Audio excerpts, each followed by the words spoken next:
Hey Geeks, one more video, one more time this night.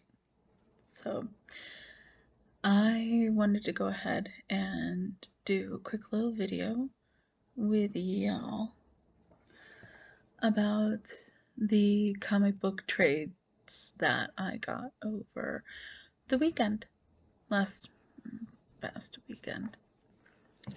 So, a little bit of background. My boyfriend and I went ahead and went on a little bit of a scavenger hunt. Um, Treasure hunt, scavenger hunt. Well, we had one objective, one official objective, which was to locate a epic collection, like a big huge collection that he's looking for. Um, so basically, what he was looking for is I have it written right here so I can tell you. The Star Wars Legends Epic Collection, the New Republic Volume 4. That's what he was looking for. We never found it. But I'm still looking, still interested. So if anyone out there has a copy of this, a spare copy, or knows of someone that is, uh, leave a comment. Um, Here's the thing. He doesn't want it in Kindle form. He's not really into Kindle. Kind of hates it. I don't know if he really hates it. He's just not into it. Um, and with things like this, you want the copy in your hands. So that's kind of where we're at currently. We're trying to find that. So we went on a scavenger hunt, trying to find it. Didn't find it. So, but oh, guys, but I added quite a bit to mine and our uh, TBR pile. Okay, so for those of you that don't know the lingo, TBR is basically to be read. That's all it is. And let's see here. Five trades.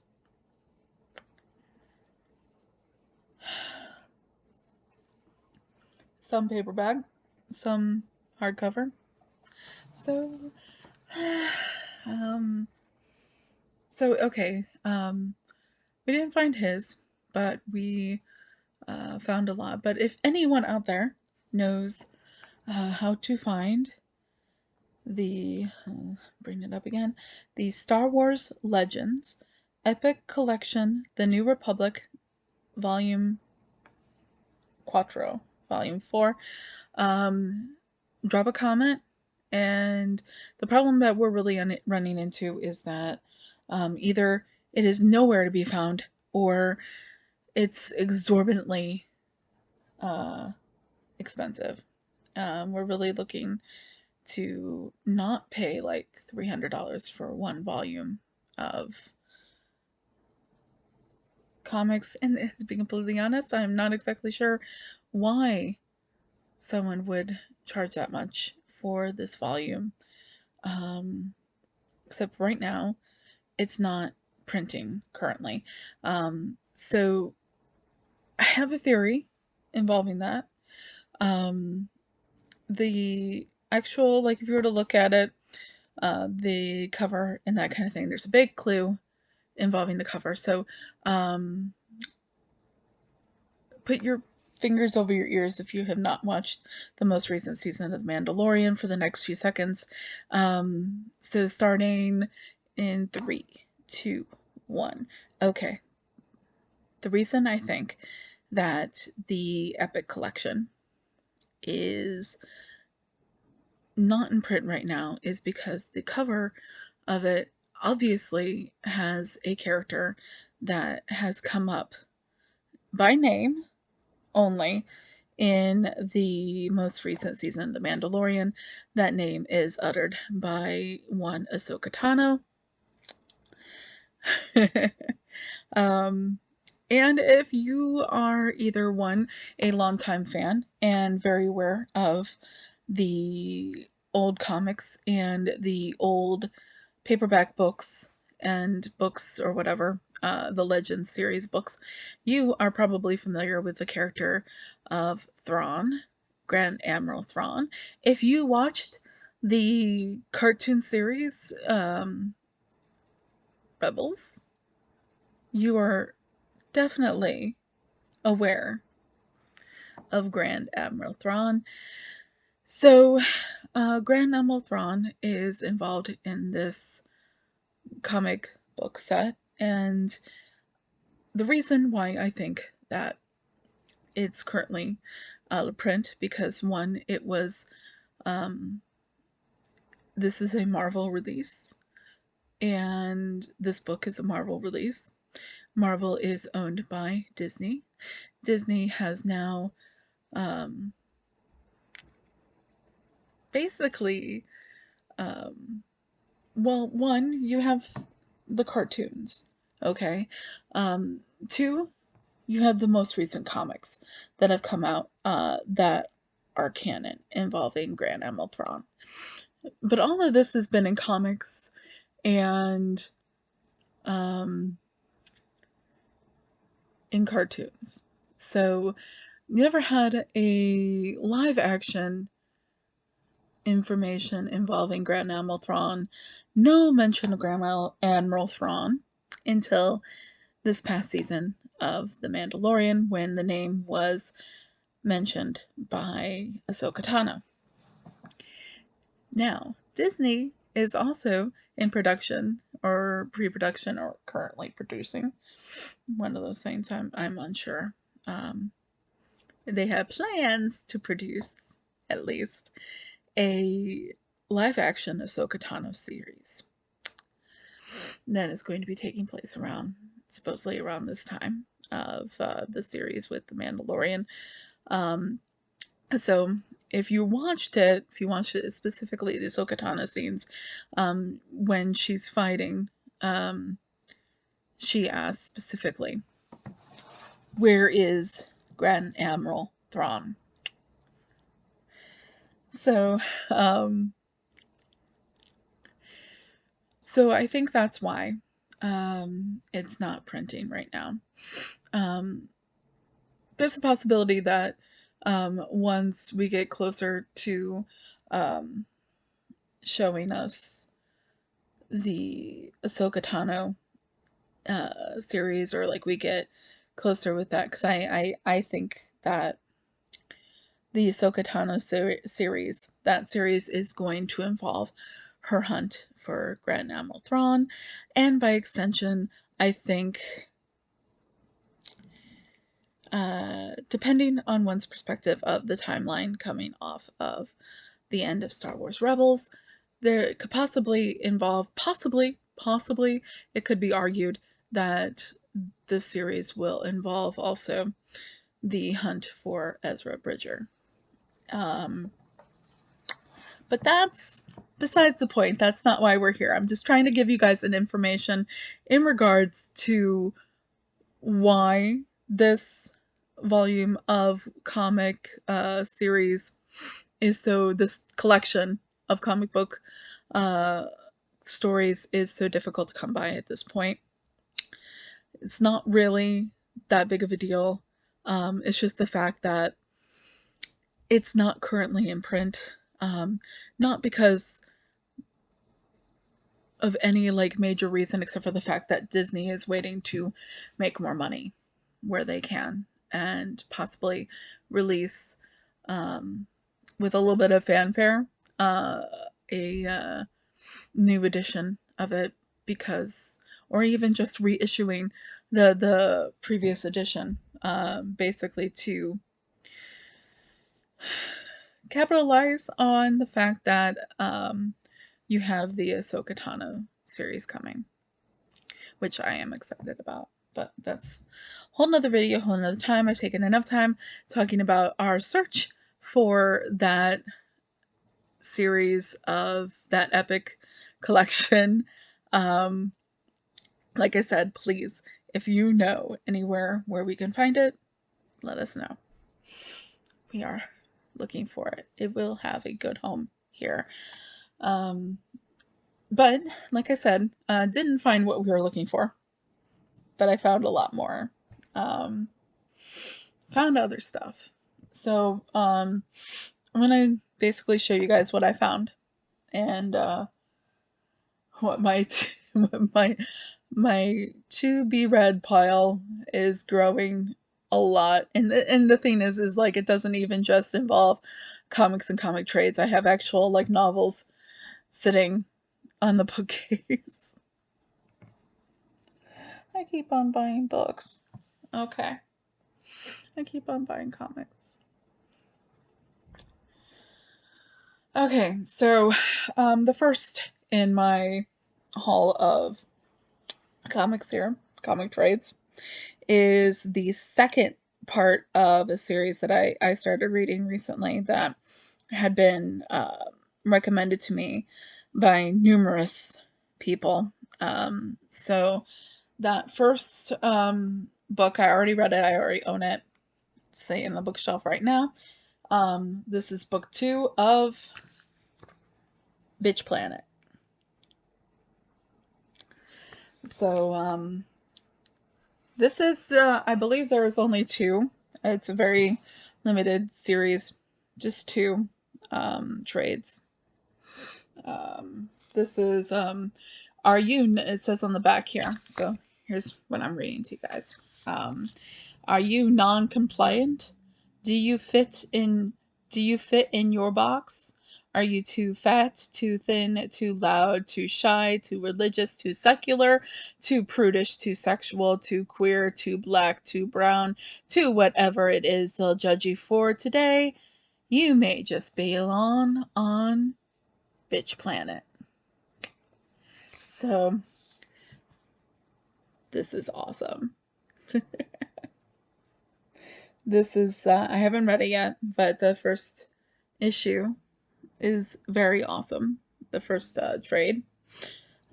Basically, you have women that are, it kind of sounds like it is, women that aren't perfect and are non-compliant. Get sent to this kind of prison planet, and it's very violent and not cool. But it's basically like if you are not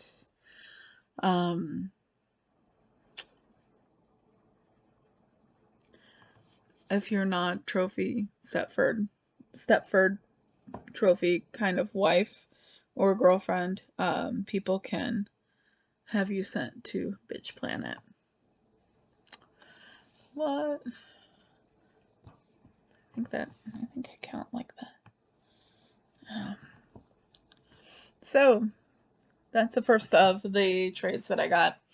The next one is okay. So Marvel had this series, dystopian kind of like series called Old Man Logan, and I didn't get Old Man Logan, but DC decided to do a series, and I got it. I found it.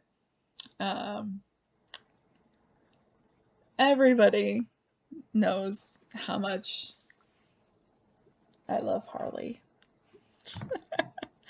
So there is a series, and here it is. Old Lady Harley. Who are you calling old? So this is what the back of it says, and I have not read this yet. This is a new read, just like the other one. Everything is a new read in this video. So here's what it says. Here's what I'm in for here. In a future gone mad, Harley Quinn comes out of retirement. In a dark and twisted future, Is there any other kind? The one-time mistress of mayhem thinks she's wrapped up her final adventure, but when a rampaging gang called the Laughing Boys attack, she'll have to dust off the old baseball bat and take one last swing at a certain ex-boyfriend. There's just one problem. Harley already killed the Joker, didn't she? Old Lady Harley's quest to find the truth about Mr. J's return will take her from the Arkham retirement home to the 51st state of Atlantis and back, and from President Power Girl to the Bone Twins to Gotham's tyrannical leader, the Batman. Everyone wants in on the action. Can the Crone Princess defeat these dystopian forces and still make it in time for the early bird special? Discover the answer in Old Lady Harley, the ultimate tale of everyone's favorite arthritic anti-heroine from the writer Frank Terry and artist Inaki Miranda. This is the 5-part Old Lady Harley miniseries. So that's exciting. Yay! Just give me 1 second. I'm going to take a quick drink and I'll be right back with you. Just had to take a moment, take a little beverage break. Okay, so that was Old Lady Harley. I'm really excited to read that one because I love Harley. So the next one that I found is Batman White Knight. So anyone that's been here before knows that I truly dove into the Batman White Knight presents Harley Quinn series, and I'm going to be doing a video involving that very soon because I just finished that out. The 6th and final issue came out last week, and I finished that up, and I'm very pleased with it, but it's going to be a different video another time. Okay, so this is the beginning of the, I guess it's the beginning of the Sean Murphy-verse for Batman. And Sean Murphy, you will recall, I've done a video about him before. One, because he's involved with the Harley Quinn, the Batman White Knight presents Harley Quinn series. Also, he was involved in another comic book trade and series that I reviewed called Punk Rock Jesus. He was at the helm of that. Both things I really liked, so it was no question when I saw this, I was gonna snag it. So this is it's Batman White Knight. It's off of the DC Black label, so it's meant to be kind of a little bit edgier. So same thing with the Batman White Knight presents Harley Quinn series. It's also a little bit edgier, a little bit more adult. Yeah. So this is the cover, and you got a little bit of glare, but it's kind of cool. And this is the back. Okay, so you guys just saw it there. Okay, so the Joker goes saying, I like how it's like exclamation point there, but I just read it like a question mark. Yeah. So here we go. This is what I'm in for with this one. Set in a world where the crown prince of crime has been cured of his madness, Batman White Knight follows the man now known as Jack Napier as he embarks on a quest to heal the city he once terrorized. After reconciling with his long-suffering partner Harley Quinn, he sets in motion a carefully plotted campaign to discredit the one person whom he views as Gotham's true enemy, Batman. His crusade exposes a decades-long history of corruption within the Gotham City Police Department and transfers Napier into a city councilman and civic hero. But when the sins of his past return to threaten everything that he has accomplished, the distinctions between savior and destroyer begin to break down for both the Joker and Batman alike, and with them any hope for Gotham's future. Superstar writer and artist Sean Murphy delivers an extraordinary examination of comics' greatest antagonists in Batman White Knight, exploring justice, corruption, activism, and the darkest depths of mental illness. Collecting the acclaimed 8-issue miniseries, this stunning graphic novel also marks the debut of the DC Black Label imprint, which features classic DC characters and all new standalone stories written and illustrated by world-class authors and artists. So there we are, to my to-be read pile, Batman White Knight. Okay, so after White Knight, there's a series that came out, again, part of the Murphyverse, Sean Murphy, called Batman Curse of the White Knight, and is also on the Black Label. And this is the hardcover. It's still in the plastic. But that's okay. I'm cool with that. And I have not opened it up yet. Apparently there is some, I'm just going to tell you guys, I did not know this until like yesterday. There is some skill involving first opening hardbound books that I did not know about, that my boyfriend was telling me about. So he said, don't worry, that he would open it and do it properly for me so that I didn't break the binding. That's what he was worried about. He was worried about me breaking the binding of the book. So he's going to do it for me. This is what we got on the back. The Sword of Azrael Unleashed. So this is what I'm in for with this one. It says, The Sword of Azrael Unleashed. The urban jungle that is Gotham City is being torn apart by a war between Batman and the Joker. A war in which the difference between the hero and villain has become impossibly blurred.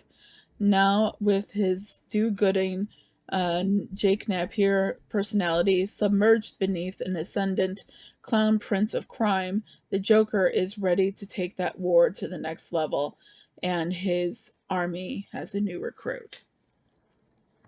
Curse of the White Knight. Batman, Curse of the White Knight. So wow, this is the series that takes place after White Knight. So Curse of the White Knight, and it goes on to say, wielding a flaming sword and bearing the weight of hundreds of years of history on his shoulders, Azrael is a knight darker than any that Gotham has seen before.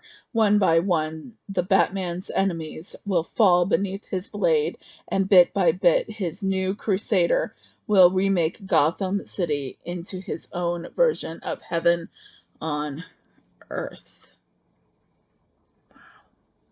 Heavy shit. Only Batman and his estranged allies can stop him, but the distrust between them runs deep. And when Joker and Azrael expose the hidden history of the Wayne family, all faith in the Dark Knight may be shattered for good. Heavy shit. So that's what I'm in for with Curse of the White Knight. I have one more to tell you guys about. This one is kind of exciting. Okay, so recently the DC universe kind of reset again to the Infinite Frontier. And the story that leads up to that is a series involving, okay, it's called the Joker War. Now, the Joker War Saga is out in hardback. So that's great. Okay. Um, so here is this. So it's still in the plastic, of course. And here's the back. And let me just show you what I'm in for with this one. Enter the Joker's war zone. Gotham City is a battleground as the Joker takes his war against the Dark Knight to the streets, using Bruce Wayne's own fortune to mount a fully armed attack against Batman and his allies. Read the full epic here, featuring the long-awaited confrontation between Harley Quinn and the Joker's new girlfriend, Punchline, the return of Nightwing, the debut of new character Clown Hunter, and many more can't miss moments. Joker War Saga collects the full adventure from James Tynion, sorry if I mispronounced that, the fourth, and Jorge Jimenez, Batman 95 through 100, plus tie-in stories from the pages of Batgirl, Red Hood and the Outlaws, Catwoman, Harley Quinn, Nightwing, Detective Comics, and exclusive to this collection, the Batman Joker War Special. So here is the trade hardcover of the Joker War. That's what I'm in for with that. And that's it. That's the list of new trades that I got. Huge to be read list here. But I'm excited. I'm eager to take it on. I'm gonna do good with this. So hopefully, I'm gonna pull my shit together and I can have plenty of videos involving each of these coming soon. I have a lot of fun doing these. It's just, finding the time to do it because I don't know if you guys know about this, but I do have a day job that I do, or else that I do. um, or else I'd be doing this a lot more and it would be a lot easier to get this stuff out for you. I have a lot of fun doing it. I have a lot of fun talking about it. I have a lot of fun talking about the comics. I have a lot of fun talking about my finds, and it's really exciting and fun. And I hope you enjoyed this video. Please subscribe if you're not already, and check out the Facebook for the Officially Unofficial Geek podcast. Check out the TikTok that I have excuse me, I can't talk today, at Officially Unofficial Geek, and check out the podcast because the most recent episode is up and it's basically me doing kind of a nostalgia. I'm going to be doing a series of episodes, and it's basically based on nostalgia of things that I liked when I was basically a teenager. Okay, so it's kind of looking at what my 39-year-old mind thinks of these things now. The first episode is up, and I'm basically diving into the X-Men animated series. I rewatched a bunch of episodes that are on the Disney Plus app streaming, and I reread the 3-issue spin-off series of The Sandman entitled Death, the High Cost of Living, written by Neil Gaiman. And I basically talk about how these things have held up for me, and what I think of them now. And that's the most recent episode of the podcast. And you can find information about that in the description below of where you can go to find where you would want to listen to the podcast. So if you go to the site, you should be able to find links to go to most places where you can listen to podcasts. Podcasts? Jeez. You can find links to go and find out where you can listen to the podcast and enjoy. And so wear a mask, have a vaccine plan, social distance whenever possible, and enjoy, read, geek out about something. All right, so bye.